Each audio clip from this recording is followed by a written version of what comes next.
सतगुरु के प्रेम से आरंभ हुआ प्रेम सिमरन के प्रेम द्वारा प्रभ होकर निराकार प्रभु के प्रेम में पूर्ण हो जाता है।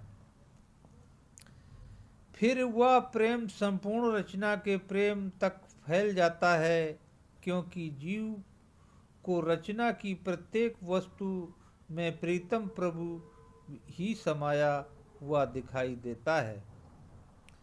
यह प्रेम चरम सीमा पर है। परम सत्कार योग गुरु प्यारी सात संगत जी, राधा स्वामी जी, आज का बड़ा ही रूहानियत भरा हिंदी सत्संग है। सत्संग चौथी पातशाही श्री गुरु अमरदास जी महाराज की वाणी से लिया जा रहा है और आपको जो यह सत्संग द्वारा छोटे से सत्संग में प्रेम विरह गुरु की तड़प कैसी होनी चाहिए इसकी बाबत बताया जाएगा।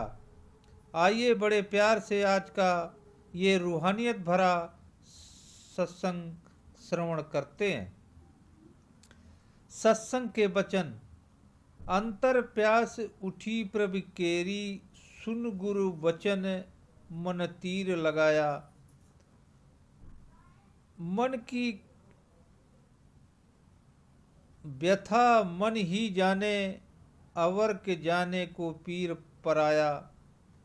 श्री गुरु रामदास जी फरमाते हैं कि मेरे मन में परमात्मा से मिलने की प्यास उठी तो मैंने उजाड़ पहाड़ों में ढूंढा, तीर्थों मूर्तियों में ढूंढा, लेकिन परमेश्वर ना मिला। आखिर जब ढूंढते ढूंढते गुरु की शरण में गए तो उन्होंने कहा कि परमात्मा कहीं बाहर नहीं मिलता, वह तेरे अंदर है। जब सुना कि वह परमात्मा मेरे अंदर है तो वो वचन मेरे अंदर तो ही हैं। तरस धर गया, मुझे महसूस हुआ कि मेरे अंदर मालिक है और मैं उसको बेखबर हूँ, अनजान हूँ। जिसके अंदर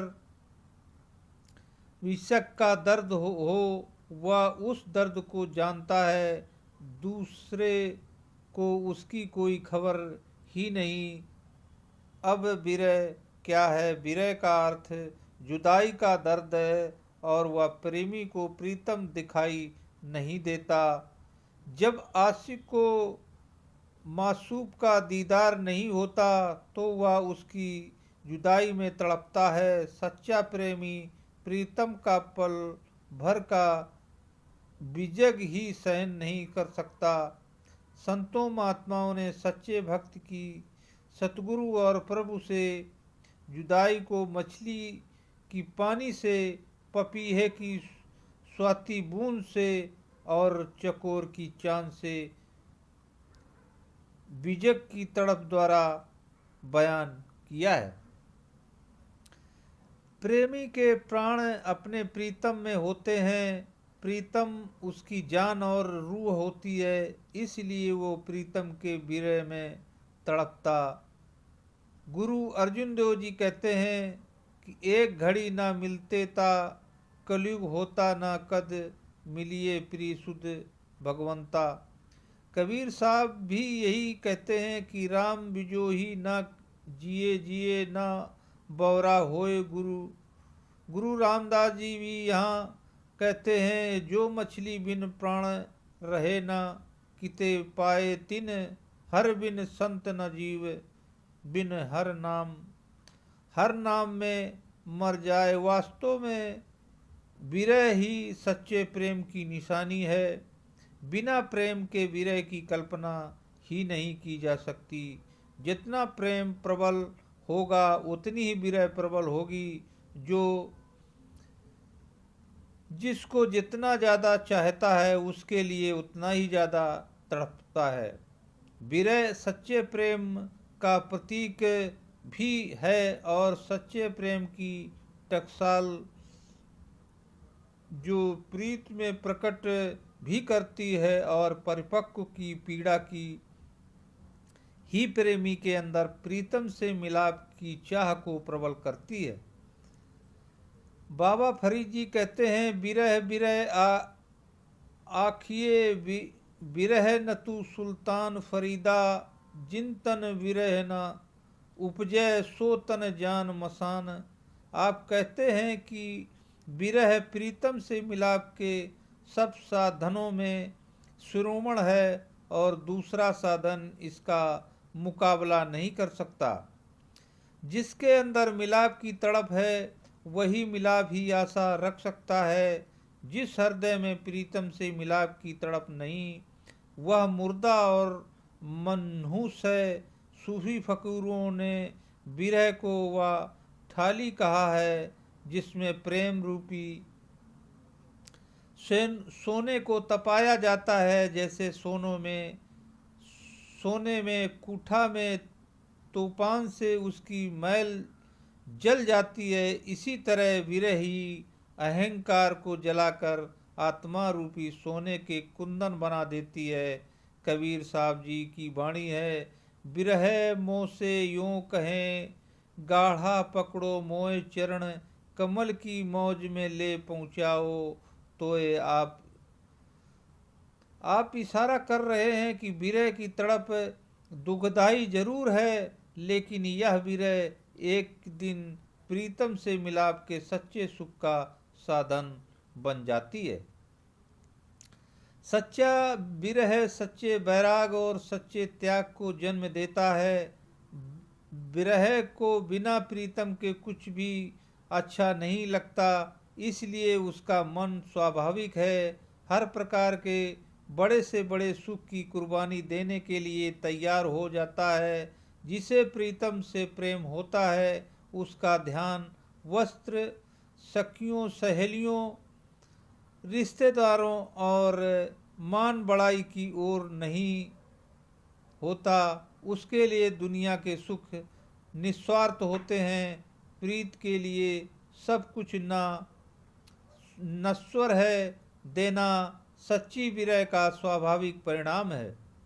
भारत में रिवाज था कि पत्नी अपने मृत पति के साथ जीवित जल जाती थी। ऐसा स्त्री को सच्ची पतिव्रता स्त्री माना जाता था।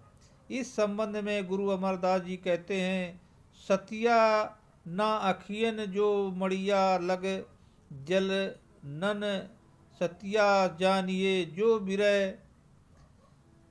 जो बिरह चोट मर। आप समझाते हैं कि सती वह नहीं जो चिता में जलती है, सती वो है जो विरह की पीड़ा से ही मर जाती है। उसके पास चिता तक पहुँचने का समय ही नहीं होता। संत चरणदास जी कहते हैं, विरह को करने की जान कहाँ है। आपकी वाणी है, पीप करते दिन गया रैन गई, पिए ध्यान रहन के सहजे सदे भक्त जोग और जान। आपका भाव है कि सच्चा विरह ही सिमरन, ध्यान, समाधि और ज्ञान का आधार है। गृहिणी पल भर प्रीतम को याद करती है। गृहिणी का मन ही पूरी तरह प्रीतम से खोया रहता है। यही सिमरन है और यही सच्ची भक्ति है, जो कि भक्ति ज्ञान से प्राप्त होने वाले फल गृहिणी को सहज रूप से प्राप्त हो जाते हैं। इसी विचार का दूसरा पहलू यह है कि जिसके हृदय में सद्गुरु और प्रभु के मिलने की सच्ची इच्छा, उसके सिमर और ध्यान में ही उतनी तड़प होती है। उसका ध्यान फौरन शरीर के 9 द्वारों को खाली करना चाहता है। वह तन मन की शुद्ध मूल भूलकर जल्दी से जल्दी आँखों के पीछे पहुंचकर अपने प्रीतम का दीदार करना चाहता है। जो फल वर्षों के सूखे और नीरस सिमरन से नहीं मिलता, वह विरह में तड़पती आत्मा को पल भर के सिमरन में ही मिल जाता है। संत महात्मा समझाते हैं कि आत्मा और परमात्मा प्रेम का रिश्ता है, इसलिए प्रभु के साथ मिलाप करने के लिए हृदय में उसके लिए सच्चा प्रेम होना चाहिए। लेकिन वर्तमान अवस्था में प्रभु प्रेम जगत के मोह में परिवर्तन हो गया है और प्रभु के प्रेम शीतल हो गया और संसार का मोह प्रबल हो गया है।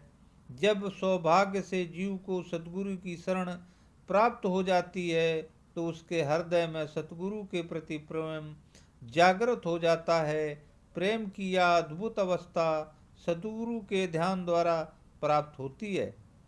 सहजो भाई फरमाते हैं, प्रेम लटक दुर्लभ महा पावे, गुरु के ध्यान अजपा सिमरन कहत न उपजे केवल ज्ञान। केवल ज्ञान के जब शिष्य सतगुरु के उपदेश के अनुसार प्रभु के नाम का निरंतर जाप करता है तो उसके अंदर शब्द का अजप्पा प्रकट हो जाता है और प्रेम का चश्मा फूट जाता है। इस अवस्था में रोम रोम प्रेम के नशे में सराबोर हो जाता है और ध्यान बाहर से पलटकर अंदर स्थिर हो जाता है और समाधि की अवस्था प्राप्त हो जाती है। तब शिष्य प्रेम और विश्वास के साथ सिमरन करता है तो उसका ध्यान बाहर से अंदर की ओर सिमट जाता है। धीरे धीरे ध्यान अंदर टिक जाता है और वह अंदर शब्द को प्रकट हो जाता है। शब्द प्रभु का रूप है और प्रभु प्रेम का रूप है। शब्द में लीन हुआ जीव प्रभु की तरह ही प्रेम रूप और आनंद रूप हो जाता है। आप फरमाते हैं कि प्रेम दीवाने जो भय मन भयो चकना चूर थके रहे, घूमत रहे सहजो देख हजूर। प्रेम दीवाने जो भय प्रेम संग माहे सहजो, सुध बुध सब गई तन की सोधी नहीं है सहजो भाई। सहजो भाई कहती हैं कि जिनके हृदय में प्रभु का प्रेम हिलोरे लेता है उसके मन स्वयं ही संसार के मोह से मुक्त हो जाते हैं।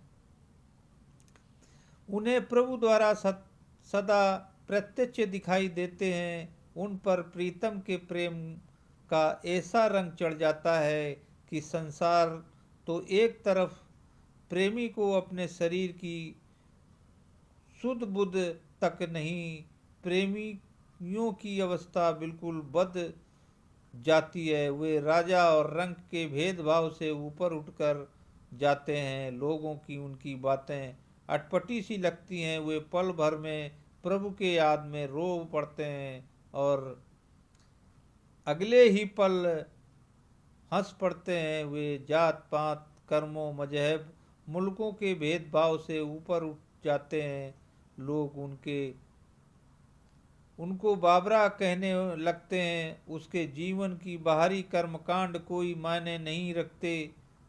लोग चाहे उसकी हंसी उड़ाएं मजाक उड़ाएं परंतु उन्हें इसकी कोई परवाह नहीं होती, क्योंकि वे इस परम आनंद में लीन होते हैं। और ऐसे प्रभु के रंग में रंगे गए जीव को बैरागी कहते हैं।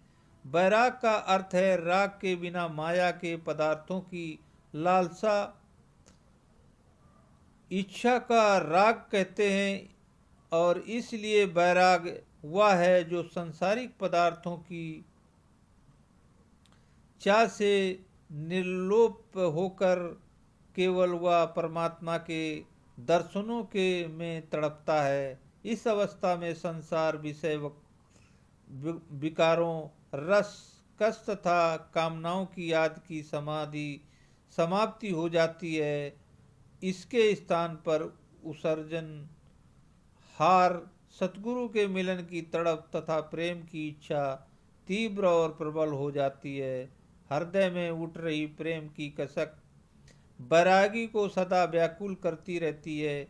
ऐसे बैरागी के लिए घर दरबार त्याग जाम विशेष प्रकार के पहनावे की आवश्यकता नहीं होती। परमेश्वर के प्रेम तथा मिलन की इच्छा से हृदय में उत्पन्न स्वाभाविक निलोप की उसके बैरागी उत्पन्न हुई स्वाभाविक निलोप के उसके बैरागी बना देती है। गुरु का शिष्य सच्चा बैरागी होता है, वह घबरा कर छोड़कर बैरागी के रूप में नहीं भटकता फिरता। सूरत शब्द जोग की साधना से ही उसके हृदय में सच्चा बैराग पैदा हो जाता है। ऐसी बैरागी सतगुरु की शरण में आकर परमात्मा के प्रेम के अनुपम रस का अनुभव करता है और सतगुरु की आवाज़ सुनकर बैरागी का तन मन प्रसन्न हो जाता है। नाम की कमाई उसके बैराग को तीव्र करती है। आध्यात्मिक उन्नति करता हुआ वह ऐसी उत्तम अवस्था प्राप्त कर लेता है जिसमें यतन का नहीं सहज का बैराग उत्पन्न होता है। अब अपनी दूसरी कड़ी में गुरु साहब का इशारा करते हैं कि आइए श्रवण करते हैं।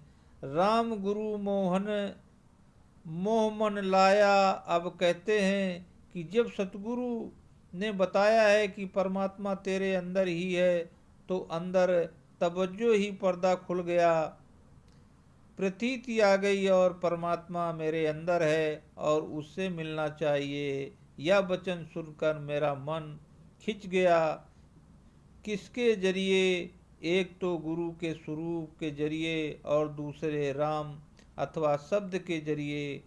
अब एक राम और दूसरे गुरु के साथ मेरा प्यार है, क्योंकि इन दोनों में मेरे मन को खींच लिया है। अब नाम या शब्द दो प्रकार का है। संतों महात्माओं ने परमात्मा के अनंत गुणों के आधार पर उसके जो अनेक नाम रखे हैं, उन्हें वर्नामे धनात्मक नाम का शब्द परमात्मा से आती है। शक्ति वे ध्वनि हैं जो ध्यान को आँखों के पीछे और मत एकाग्र करने से सुनाई देती हैं। संतों महात्माओं ने इस सच्चा शब्द का सच्चा नाम भी कहा है। अनंत भाषाओं में रखे गए परमात्मा के सब वर्ण में नाम समय स्थान या काल की सीमा में है, परंतु अंतर में आत्मा द्वारा अनुभव किया जाने वाला सच्चा नाम या शब्द परमात्मा की तरह अमर और अविनाशी है। जो नाम अंदर है, बाहर नहीं। गुरु नानक साहब कहते हैं, देई अंदर नाम निवासी आप पे करता है। अविनाशी आप कहते हैं कि नाम हमारे अंदर है और उस अविनाशी कर्ता का रूप गुरु अर्जन देव जी कहते हैं। नवनिध अमृत प्रभु का नाम, देई में इसका विश्राम। आप सावधान करते हैं कि शरीर से बाहर नाम की तलाश करने वालों को सिवाय परेशानी से कुछ ही हाथ नहीं लगता। संत महात्मा समझाते हैं कि अलग अलग भाषाओं में रखे गए परमात्मा के अनेक नाम हैं, लेकिन आँखों के पीछे आत्मा के अनुभव में आने वाला सच्चा नाम एक ही है। वह सब तरह की द्वैत से परे और ऊपर है। वह नाम या शब्द किसी बनाया हुआ नहीं। गुरु नानक साहब कहते हैं, अपने आप सजियो अपने रचियो नाव हुई, कुदरत सजाए ना आसन ठोचायो। परमात्मा ने अपनी और नाम की रचना भी स्वयं की है, फिर उसके नाम द्वारा सारी सृष्टि का सृजन किया। इसीलिए संतों महात्माओं ने नाम को ही परमात्मा की उसकी सृजनात्मक शक्ति कहा है। गुरु नानक देव जी कहते हैं, घर का नाम निरंजन जो ठाकुर प्रेम के हर घट में समाया हुआ है। सच्चा ठाकुर या परमेश्वर गुरु अमरदास जी भी यही कहते हैं, नाम में ही तो सब कुछ हो। गुरु साहब इशारा करते हैं कि समस्त सृष्टि का सृजन नाम से किया है और नाम सर्वव्यापक है। गुरु अर्जुन देव जी कहते हैं कि नाम के धारे सगले जंत नाम के खाड़े धारे खंड ब्रह्मांड। आप इशारा करते हैं कि नाम द्वारा पैदा की गई सृष्टि नाम के आधार पर कायम है। परमात्मा शब्द या नाम का भंडार है, उसकी वास्तविक स्वरूप शब्द या नाम है। परमात्मा शब्द का नाम सबका एक ही है। परमात्मा का नाम सागर है। सृष्टि की रचना करने वाला नाम उसकी लहर है और आत्मा उसकी बूंद है। परमात्मा शब्द और आत्मा सजातीय है, तीनों का असल एक ही है। दरिया से निकली गई नहर में दरिया के और बिजली घर से आ रही तार में बिजली घर की पूर्ण शक्ति समाई हुई है। इसी तरह परमात्मा से हुआ रही शब्द या नाम की धारा में परमात्मा की पूर्ण शक्ति समाई हुई है। जो आकर बिकल अकल बिकल भई गुर देखो लोट पोट होए पाया। अब गुरु कहते हैं कि आपने आपको होशियार चतुर समझती थी, बुद्धिमान समझती थी, लेकिन जब गुरु को देखा तो उसके प्यार में तन मन की शुद्ध की भूल गई और वह लोटपोट हो गई। जिसको प्रेम का तमाचा अर्थात चोट लग जाए, चाहे वह कितना ही गुण ज्ञानी क्यों न हो, वह अपनी शुद्ध बुद्ध खो बैठता है। आपने कई बार सुना होगा कि जीना ना लगे प्रेम तमाचे कर दे ये कम्मो। गैया ख्वाजा आफिज फिर भी यही कहते हैं, अकिल बंदा न जे कुछ हिस्सा इश्क बिचो हथ लगे। एक पल अंदर चले कमड़े होड़ अस साथो गे। जब गुरु का प्रेम और प्यार आ गया, अपनी होश में शुद्ध बुद्ध भूल जाती है और मन को रूह के दर्शन खींचे चले जाते हैं। वो निरख फिरो सब देश दिस मैं प्रभ देख न हो को बहुत मन चाया। अब जब आंख उठाकर सारे जगत की ओर देखते हैं तो सिवाय प्रीतम के और कोई अच्छा दिखाई नहीं लगता। किसी दूसरी ओर भी ध्यान नहीं जाता। तन मन काट देवो गुरु आगे, जिन हर प्रभु मार्ग पंथ दिखाया। अब कहते हैं कि हमें कुल मालिक की पति प्रभु जिसकी कृपा से गुरु की कृपा से गुरु सी रास्ता बताया, अपने कमाई की अंदर ही पति परमेश्वर मिल गया। इसलिए जितनी महानता है, जिसकी जितनी महत्ता है गुरु की है, इससे शुक्राना करना है, गुरु का ही है करना है।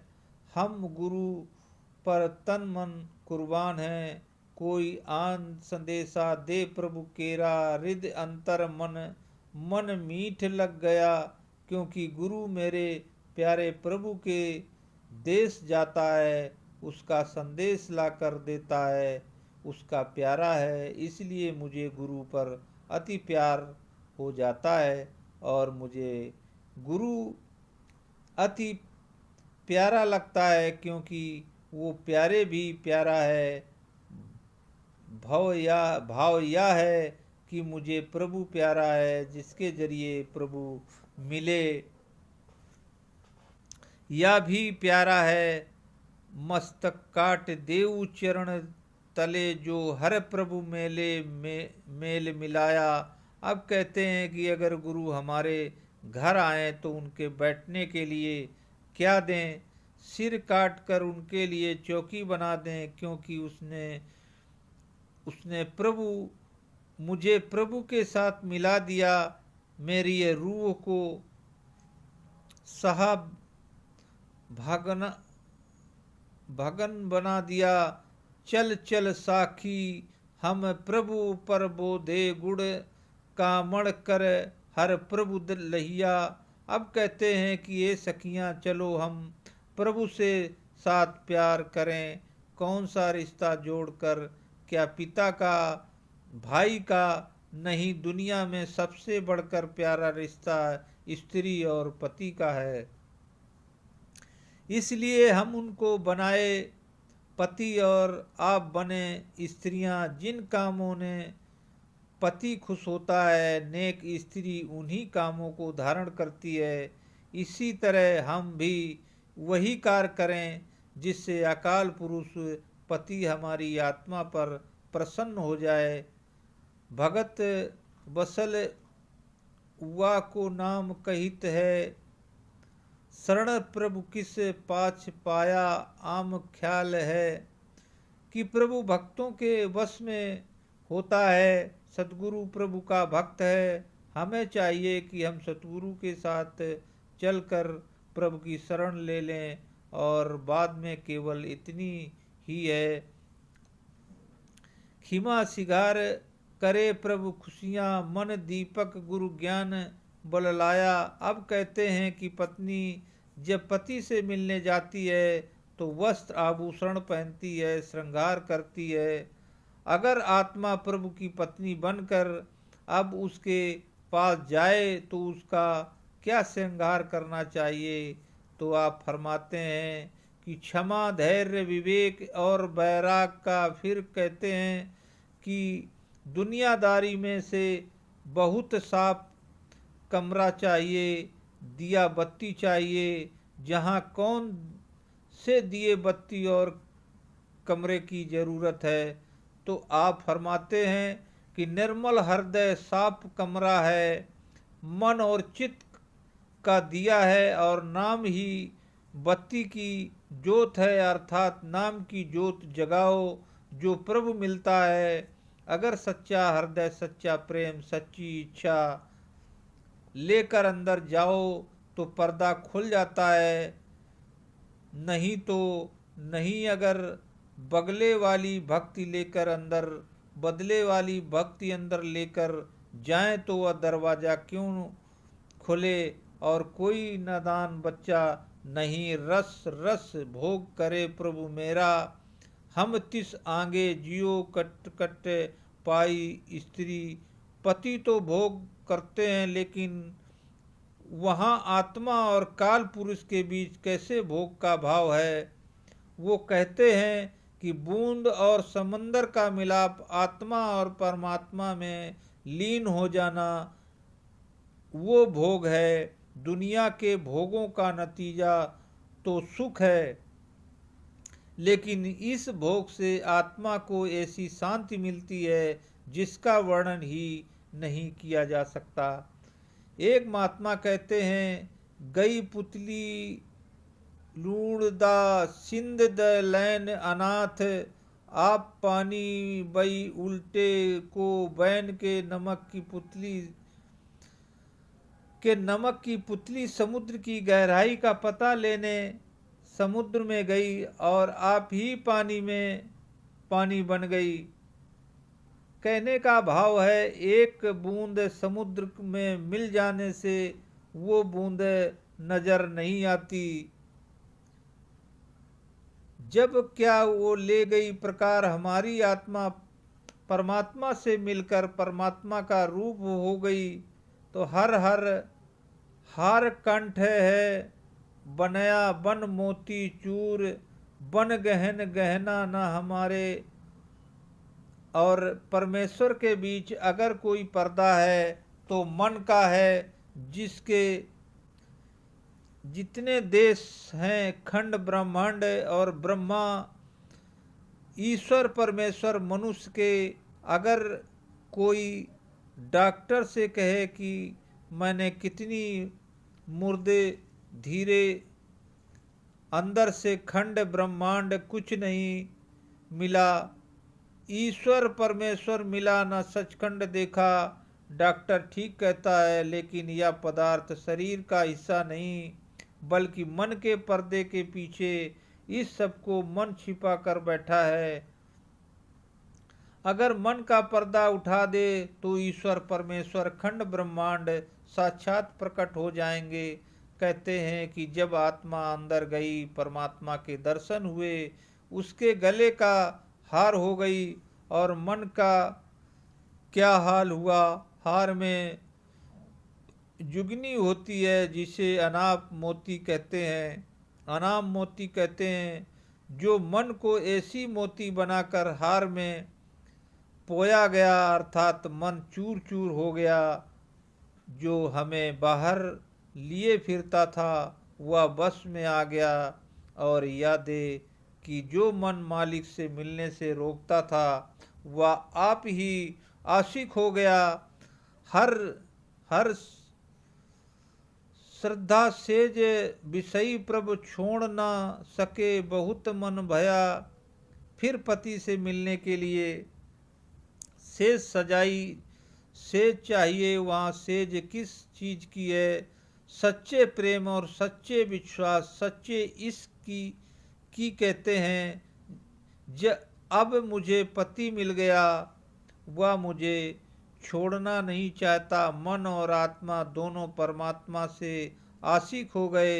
जन्म मरण समाप्त हो गया। कहें तो प्रभु अवर अवर किस कीजे, जब बाद सिंगार फोकट फोकट। या अब कहते हैं कि मेरी क्या हालत है, जो प्रभु कहता है वह करती हूँ। अगर प्रभु पति और कहे आत्मा कुछ और करे तो उस आत्मा रूपी स्त्री को लानत है। अगर प्रभु जो कहे हम वही करें, तब समझो प्रभु हमारी आत्मा से प्रसन्न है। जो प्रभु के हुक्म के खिलाफ मन के हुक्म में चलते हैं, उनके दरवाजा खुला नहीं मिलता। उस रूपी स्त्री का सारा हार श्रृंगार कर्म कांड लेकर जाता है। कियो सिगर मिलन ते भाई, प्रभ लियो सुहागन छूक मूक पाया। अब कहते हैं कि हिंदुओं, मुसलमानों, सिखों, ईसाइयों, मतलब के सारे संसार के रूहें चाहती हैं कि प्रभु मिल जाए और उससे मिलने का प्रयत्न भी करती हैं। कोई कोई पहाड़ों पर बैठा है, तो कोई तीर्थों में, कोई मंदिरों में उजाड़ में बैठा है। जिस तरह अगर कोई स्त्री श्रृंगार करके पति से मिलने जाए, पति दरवाजा ना खोले तो उस स्त्री के लिए शर्म की बात है। इसलिए जितना कर्मकांड है वह हार श्रृंगार है। अगर कर्मकांड ही करते रहे तो प्रभु के दर्शन न किए तो उसका दुनिया में आना बेकार है। उसका जन्म व्यर्थ है। हम तेरी आगम गुसाई, क्या हम करें तेरे बस पाया।